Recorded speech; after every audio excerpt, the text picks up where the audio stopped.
প্রশ্নোত্তরের আজকের পর্বে আমরা আমন্ত্রণ জানিয়েছি একজন তরুণ লেখক এবং রাজনৈতিক গবেষক এবং রাজনৈতিক সমালোচকও বলা যায়, যিনি তার লেখালেখির মধ্য দিয়ে তরুণ প্রজন্মের খুব কাছের এবং জনপ্রিয়তা অর্জন করেছেন। আমরা কথা বলছি মাহবুব নাহিদ দের সাথে। নাহিদ ভাই, কেমন আছেন আপনি? জি, ভালো আছি আলহামদুলিল্লাহ। ভালো আছেন? ভালো আছেন? আপনাদের এবং দর্শকদের সবাইকে শুভেচ্ছা এবং অভিনন্দন। এই যে আপনাকে ইন্ট্রোডিউস করার সময় তারুণ্যতা নিয়ে কথা বলছিলাম। আপনি নিজেও একজন তরুণ। আপনার কাছে দেশ মানে কি? দেশ তো আসলে এটা একটা বিশাল ব্যাপ্তি। এটা খুব সহজে জানি না বলা সম্ভব কিনা।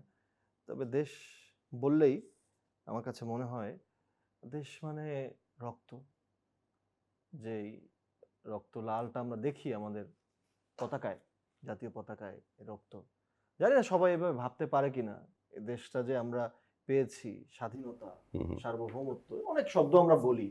এগুলো পেতে গেলে যে কাঠখড় পোড়াতে হয়, শুধু কাঠখড়ে আমাদের হয়নি। আমাদের রক্ত দিতে হয়েছে। সংখ্যা নিয়ে যতই বিতর্ক থাকুক, মানুষ তো মরেছে। মানুষ লাশ হয়েছে, রক্তের মিছিল হয়েছে, লাশের বন্যা বয়ে গেছে। দেশ মানে ওই লালটুকু।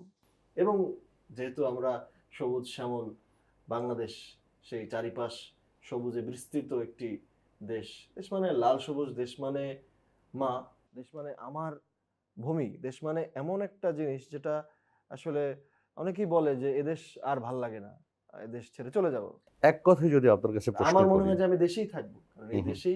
এই দেশে ভালো কেন লাগে না, যে এই জিনিসটার জন্য ভালো লাগে না, ওই ভালো না লাগার কারণটুকুকে দূর করে সেই খারাপ লাগাকে ভালো লাগায় পরিণত করতে হবে। এটাই আমার দায়িত্ব।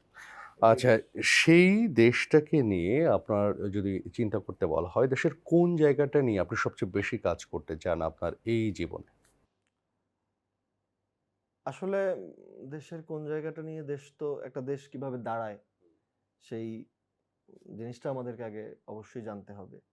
দেখেন, আমাদের বাংলাদেশ স্বাধীনতার পর থেকে আমরা অর্ধশত বছর পার হওয়ার পরেও আমরা একদম যেটাকে বলে যে খুবই স্পিডি কার, যে আমরা দেখি রেসিং কারগুলো যে অনেক স্পিডে চলে, আমরা কিন্তু সেই স্পিডে একসাথে এক নাগাড়ে চলতে পারিনি। আমরা বারবার হোঁচট খেয়েছি। হুম, হুম। দেশের সবচেয়ে যে বড় একটা দেশের যে উপসর্গ এলিমেন্ট হতে পারে গণতন্ত্র, মানে মানুষের ক্ষমতা প্রতিষ্ঠা করা, সেই মানুষের ক্ষমতা প্রতিষ্ঠা করাটা আমার কাছে মনে হয় যে সবচেয়ে গুরুত্বপূর্ণ বিষয়।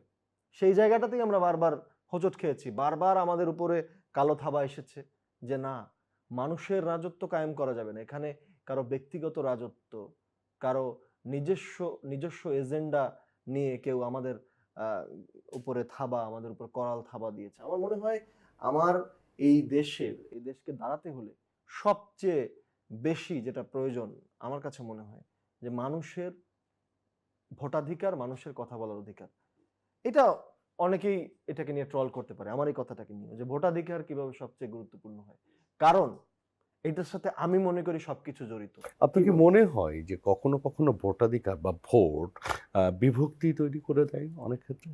আমি আমি বলছি, আমি আপনার প্রশ্নের উত্তরও আমার কথার মাঝেই চলে আসবে। কেন ভোটাধিকার সবচেয়ে গুরুত্বপূর্ণ? কারণ যখন গণতন্ত্র প্র্যাকটিসড হবে, যখন গণতন্ত্র আসলে আমরা আমাদের সিলেবাস, আমাদের রুটিনে পরিণত হবে, তখন আপনার কোনো কিছুরই আর অভাব থাকবে না। কারণ একটা দল যারা নির্বাচনে জয়লাভ করে, তখন তো তারা একটা ম্যানিফেস্টো দেয়, তারা ইশতেহার দেয়। তো মানুষ তো ওই ইশতেহারকে পছন্দ করে তাদেরকে ভোট দেয়। এবং মানুষ যেহেতু ভোট দিয়েছে, আগামী 5 বছর পর আবার ভোট আছে। এইটা যদি কোনো সরকার রিয়ালাইজ করতে পারে এবং সেই ভয়টা যদি তার থাকে যে আমার এই ক্ষমতায় শেষ নয়, আমার 5 বছর পর আবার যেই মানুষের উপরে আমি অত্যাচার চালাচ্ছি সেই মানুষের কাছে আবার ফিরে যেতে হবে। সো এই প্র্যাকটিসটা যদি আপনি কন্টিনিউ করতে পারেন, একটা দেশ দাঁড়াবে, মানে একটা বাংলাদেশ গণতন্ত্রের একটা সাইকেল দেশ মানে দাঁড়াবে। কমপ্লিট করা। কিন্তু আপনার কাছে কি মনে হয় না যে বিভক্তি আনে না। আমি আমি আপনার প্রশ্নে হুম, আসছি। হুম, বিভক্তি আনে না। গণতন্ত্রের সংজ্ঞা কি জানেন? আপনি যদি 99% ভোট পান, 1% ভোটও যদি আপনি না পান, হুম। সেই 1% মানুষেরও অধিকার নিশ্চিত করা আপনার দায়িত্ব সরকার হিসেবে। আমি সেই সো জায়গাতেই আসতে নো চাচ্ছি। বিভক্তির কোনো সুযোগ নাই, এটা গণতন্ত্রের সংজ্ঞাই এটা। সেই জায়গাতেই আসতে চাচ্ছি যে আমরা ২৪-এর গণ অভ্যুত্থান পরে একটি ২৬-এ একটি নির্বাচন পেলাম এবং সর্বজন স্বীকৃত এবং অনেকদিন পরে মানুষের ভোটাধিকার প্রয়োগের সুযোগ হয়েছিল। সেই ভোটাধিকার প্রয়োগের মধ্য দিয়ে নতুন একটা সরকার এসেছে। দীর্ঘ সময় পরে বিএনপি সরকার গঠন করেছে। এই সময়ে এসে বিএনপির জন্য সবচেয়ে বড় চ্যালেঞ্জের জায়গা কোনটা দেখেন? দেখেন, আমরা যে অবস্থাটার মধ্য দিয়ে এখন এই বাংলাদেশে একটি নতুন গণতান্ত্রিক সরকার এসেছে, আপনারা জানেন, আপনারা মিডিয়াতে আছেন, আপনাদের কাছে একদম তথ্য উপাত্ত আছে। আমরাও যারা ব্যাক এন্ডে পলিটিক্যাল অ্যানালাইসিস করেছি বা পলিটিক্যাল অ্যাক্টিভিটি করেছি, আমরা জানি যে বিগত ১৬ বছরে কি, কি হয়েছে। হুম, হুম। আমাদের দেশে তারল্য সংকট হয়েছে। আমাদের দেশে কেন্দ্রীয় ব্যাংকের টাকা চুরি হয়েছে, ডিরেক্ট চুরি, এখানে লুটপাট হয়েছে। বিদ্যুৎ খাতে লুটপাট হয়েছে। আমাদের শিক্ষাঙ্গনকে, আমাদের শিক্ষাক্ষেত্রকে একদম পঙ্গু, বিকলাঙ্গ বানিয়ে দেওয়া হয়েছে। স্কেল দিয়ে মেপে নাম্বার দিতে ডিরেকশন দেওয়া হয়েছে টিচারদেরকে, যে স্কেল দিয়ে মেপে, এবং তাদেরকে বলা হয়েছে যে এই যে কয়টা খাতা আপনি নিয়ে যাচ্ছেন এর মধ্যে থেকে যেন ফেল অবস্থায় ফেরত না আসে। এমন অবস্থা তৈরি করা হয়েছে যে আপনার জিপিএ 5 পেয়েছো নাকি ফেল করেছো, এই শিক্ষা ব্যবস্থাকে এই মানে নিয়ে যাওয়া হয়েছে। আমরা জানি শিক্ষাই জাতির মেরুদণ্ড, এটা আমরা মুখে বলি, বাট প্র্যাকটিস নাই, কারণ আমাদের শিক্ষা ব্যবস্থাকে ধ্বংস করা হয়েছে, আমাদের সামাজিক সম্প্রীতিকে ধ্বংস করা হয়েছে। একটা সময়, আপনি খুব বেশি দিন না, অল্প কিছু বছর পিছনে গেলে দেখবেন যে আমাদের সামাজিক সম্প্রীতি ছিল, আমরা তো অবশ্যই পরিবার, সমাজ, একটা সোসাইটি, আমরা এর মধ্যে বাইরে যেতে পারি না, এর মধ্যেই আছি, এর মধ্যেই থাকতে হয়। তো এই কালচারটাকে পুরোপুরি আমাদের বিগত ফ্যাসিবাদী সরকার, যারা কোনোভাবেই গণতন্ত্র, জনগণের ম্যান্ডেট নিয়ে ছিল না, তারা এই পুরো কাঠামোটাকে ধ্বংস করে দিয়ে গেছে। এরপরে আমরা যেটা দেখলাম, এরপরে একটা মানে খুব পিকুলিয়ার একটা সার্কাস দেখলাম। মানে একটা অভ্যুত্থান হলো, যেটা এই বাংলাদেশের প্রত্যেকটা শ্রেণী পেশার মানুষ, যেখানে জন আকাঙ্ক্ষা যেখানে অনেক বেশি যেখানে ছিল। আমাদের মায়েরা পিঠা নিয়ে এসেছেন, আমাদের মায়েরা পানি নিয়ে এসেছেন, তার কোনো স্বার্থ ছিল না, তার এখনো কোনো স্বার্থ নাই। কিন্তু আমরা কি দেখলাম, যে ৫ আগস্ট শেখ হাসিনা পালিয়ে যাওয়ার পরে একদল অভুক্তরা দেখলাম যে শুরু করলো দখলবাজি, একদম ওই যমুনা সচিবালয় থেকে শুরু করে একদম পাবলিক টয়লেট পর্যন্ত পারলে দখল করে ফেলে। এই মানে একটা পিকুলিয়ার একটা রেভলিউশন দেখলাম, যে রেভলিউশনটা আসলে হয়েছে, যেটা নিয়ে দ্বিমত আছে, যেটা রেভলিউশন কিনা গণ অভ্যুত্থান কিনা। যদিও ২৪-এ যেটা হয়েছে সেটা বিপ্লবের সংজ্ঞায় পড়ে না, কিন্তু তারা বিপ্লব করে ফেলেছে। এই ২ বছরে তাদের অর্থনৈতিক বিপ্লব, তাদের শোভন চেয়ার থেকে তারা প্রাডো গাড়িতে উঠে গেছে। আমরা দেখেছি জুলাইকে বেচা শুরু করেছে, জুলাইকে বেচে ফেলেছে কিছু মানুষ। এখন সংসদে দাঁড়িয়ে বলে আমরা এটা না করলে আপনি অমুক হতেন না, তমুক হতেন না। আরেকটা সাইকেল দেখলাম। আমরা দেখলাম যে কিভাবে আমাদের শিশুদেরকে বিপদের মধ্যে ফেলা হয়েছে। আমরা দেখলাম আমাদের মাননীয় প্রধান উপদেষ্টা তিনি কিভাবে তার ব্যক্তিগত ব্যবসাগুলোকে কিভাবে জায়েজ করে নিয়ে গেলেন। আমরা দেখলাম যে উপদেষ্টাদের হাল। সেই জায়গা থেকে ঘুরে দাঁড়িয়ে, আমি শেষে আসছি, এই জায়গা থেকে ঘুরে দাঁড়িয়ে একটা দেশে তারল্য সংকট, একটা দেশে আইন শৃঙ্খলার পরিস্থিতি দেখেন, এই যে মব স্টারদের উত্থান হলো, সেই জায়গা থেকে একটা সরকার দায়িত্ব নিয়েছে, ৩ মাসও হয়নি। So it's a big challenge. বাংলাদেশে এর চেয়ে ক্রিটিক্যাল কোনো গভর্নমেন্ট আমার মনে হয় না দায়িত্ব নিয়েছে। এবং এটা বিএনপি বলেন বা জিয়া পরিবার বলেন, তাদের বোধহয় এটা ঐতিহাসিক, তাদের একটা দায়বদ্ধতাই হয়ে গেছে, যে এই সংকটের সময় আপনি দেখেন সকল সংকটে আসলে তাদেরকেই দায়িত্ব নিতে হয়েছে। সেখানে আমরা যেটা দেখছি যে এই সংকটে তাদেরকে সাহায্য না করে, সহযোগিতা না করে, সংসদে হই হাল্লা, ক্যানভাসাররা দেখলাম চিল্লা পাল্লা, কাজে অকাজে, নামে বেনামে আন্দোলনের হুমকি, আবারও জুলাই চলে আসবে, গণ অভ্যুত্থান চলে আসবে। অথচ উচিত ছিল যে সবাই মিলে আমরা একটু সময় দেই। আমরা তো অবশ্যই সরকারকে সমালোচনা করার সময় পাবো, করবো সমালোচনা, বাট ওয়েন, কখন? এটা প্রথম দিনই?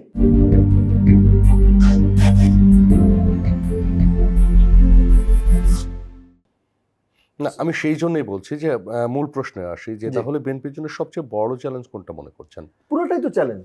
না, পুরোটাই চ্যালেঞ্জ। বড় চ্যালেঞ্জ কোনটা? আমি মনে করি সবচেয়ে বড় চ্যালেঞ্জ একটা অর্থনৈতিক ক্রাইসিসটাকে দূর করা। কারণ অর্থনৈতিক অবস্থাটা আপনি জানেন যে ইতিমধ্যে সরকারও কিন্তু উদ্যোগ নিয়েছে যে যে সমস্ত অর্থ পাচার হয়েছে, হুম। এই আওয়ামী লীগ তারা এখন এই যে রূপপুর পারমাণবিক কেন্দ্র বা পদ্মা সেতুর এগুলোর তারা অনেক ক্রেডিট নিচ্ছে। পলাতক দলটা তারা দিল্লিতে বসে এগুলো ক্রেডিট নিচ্ছে। এগুলো কাজ তারা করেছে, কেন করেছে ভাই?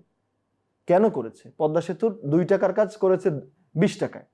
তো এই জন্যই তো তারা করেছে। আমার কথা হচ্ছে তারা টাকাগুলো চুরি করে টাকাগুলো যদি দেশেও কোনো কাজে কোনোভাবে ব্যবহার করত, তাহলে কিন্তু মানে ইনডিরেক্টলি হলেও দেশ সুবিধা পেত। টাকাগুলো খেয়েছে, মেরেছে, চুরি করেছে, বিদেশে পাঠিয়ে দিয়েছে।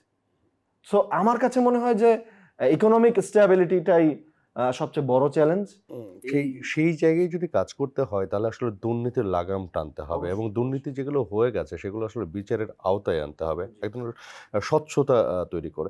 এইখানে কি চ্যালেঞ্জ দেখেন কিনা বিএনপির জন্য? চ্যালেঞ্জ নেই, কারণ চ্যালেঞ্জ কারণেই এই জায়গায় চ্যালেঞ্জ নেই। আমি মনে করি পারবে। কারণ কেন পারবে?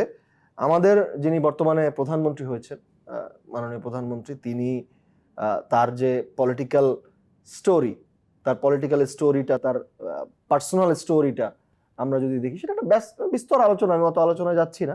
কিন্তু তিনি যে কালচারটা তৈরি করেছেন, যে প্যারাডাইম শিফট তিনি দেখিয়েছেন, সেটা কিন্তু ডিফারেন্ট। কারণ কি দেখেন, বাংলাদেশের প্রেক্ষাপটে কোনো সরকার এইভাবে জনগণের সাথে একসাথে ট্রাফিক সিগন্যালের মধ্য দিয়ে যাচ্ছে, তিনি 9টার মধ্যে অফিসে চলে যাচ্ছেন, তিনি সময়ের বেশি অফিস করছেন, ইভেন তিনি শনিবারেও কাজ করছেন।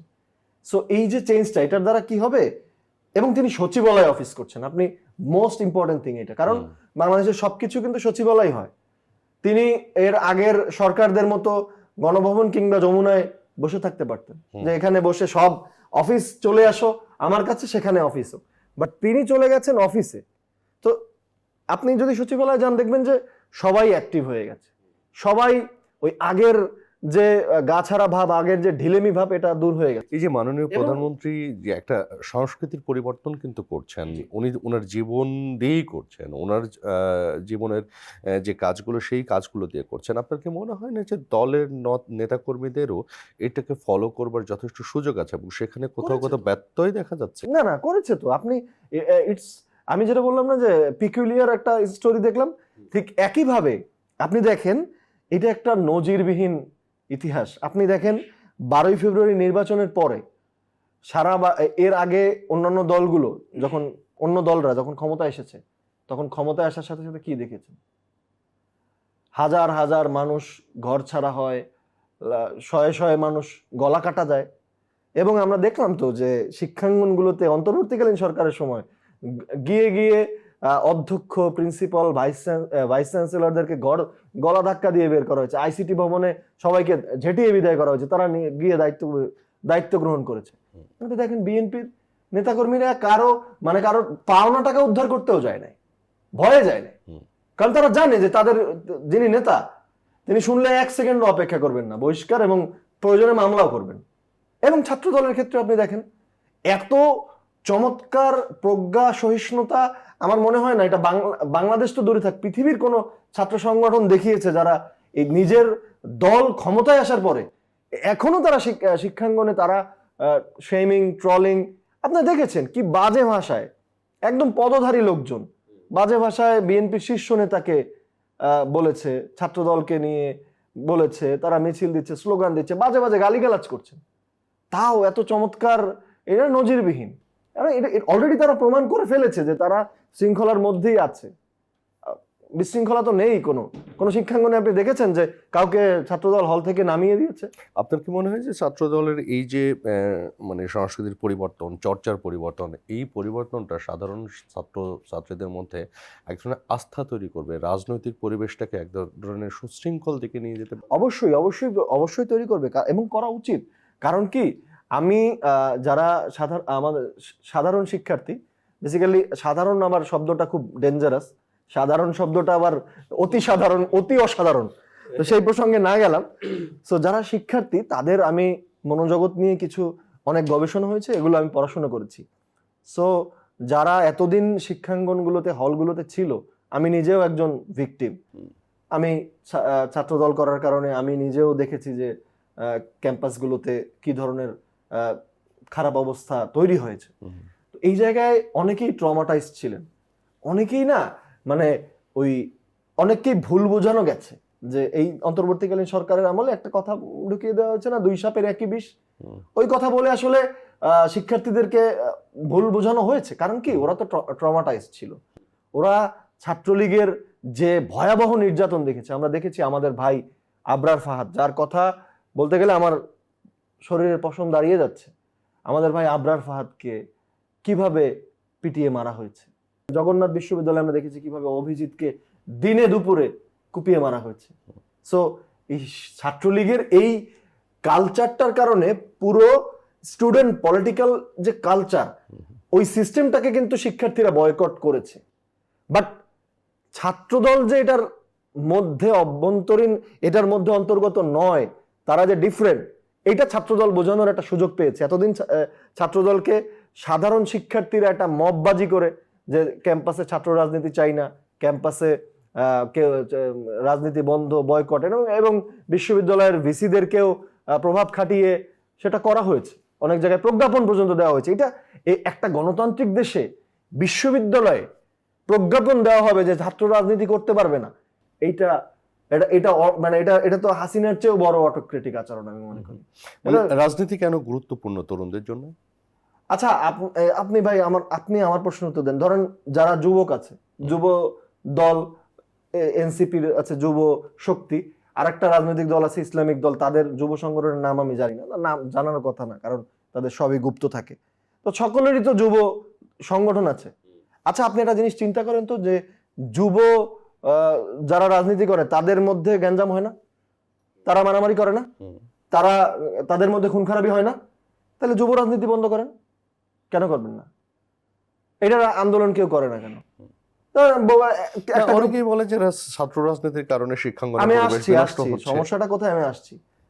সো আপনি কেন বলেন না যে মহিলারা রাজনীতি করতে পারবেন? আপনি অন্য কোন গ্রুপকে আপনি স্টিগমাটাইজ করেন না। Why only student? কারণ এটার কারণ আছে। মজাটা হচ্ছে, এই যে 17 বছর আছে না, যে 17 বছর আওয়ামী লীগ রাজত্ব করে গেছে, এই 17 বছরে ছাত্রদলের শিক্ষার্থীরা, ছাত্রদলের নেতারা ক্যাম্পাসে থাকতে পারে না। কারণ আজকে ছাত্রদলের কমিটি হয়েছে, আপনি রানা কমিটি পেয়েছেন, আপনার নাম সব জায়গায় প্রকাশ হয়ে গেছে, হলে হলে আপনার নামে দেওয়ালে লেগে গেছে যে রানা এখন ছাত্রদল নেতা। কিন্তু তাদের তো ভাই সেটা হয় নাই। আপনি দেখেন নাই কিভাবে ছাত্রলীগের পদধারী নেতা ওই সংগঠনে জিএস পদে নির্বাচন করেছে? আপনি দেখেন নাই নৌকা নৌকা স্লোগান দেওয়া লোক ওই সংগঠনে তারা ভিপি পদে নির্বাচন করেছে? কেন এটা?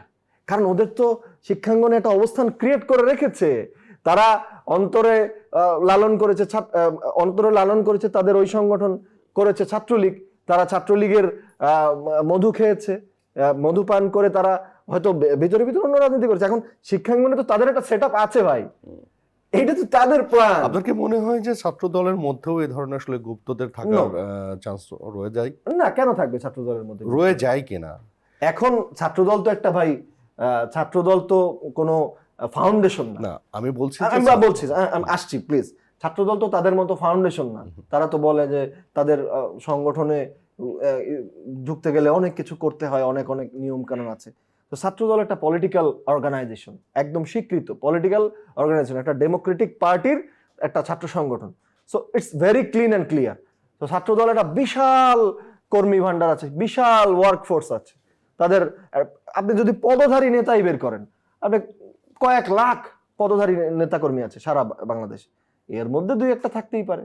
সেটা খুব এফেক্টিভ হবে না। কেন? কিভাবে? ছাত্রদল এখনো বাংলাদেশের সবচেয়ে জনপ্রিয়, সবচেয়ে শিক্ষার্থী বান্ধব সংগঠন। এটা তো প্রমাণ হয়ে গেছে অলরেডি, আমরা দেখেছি।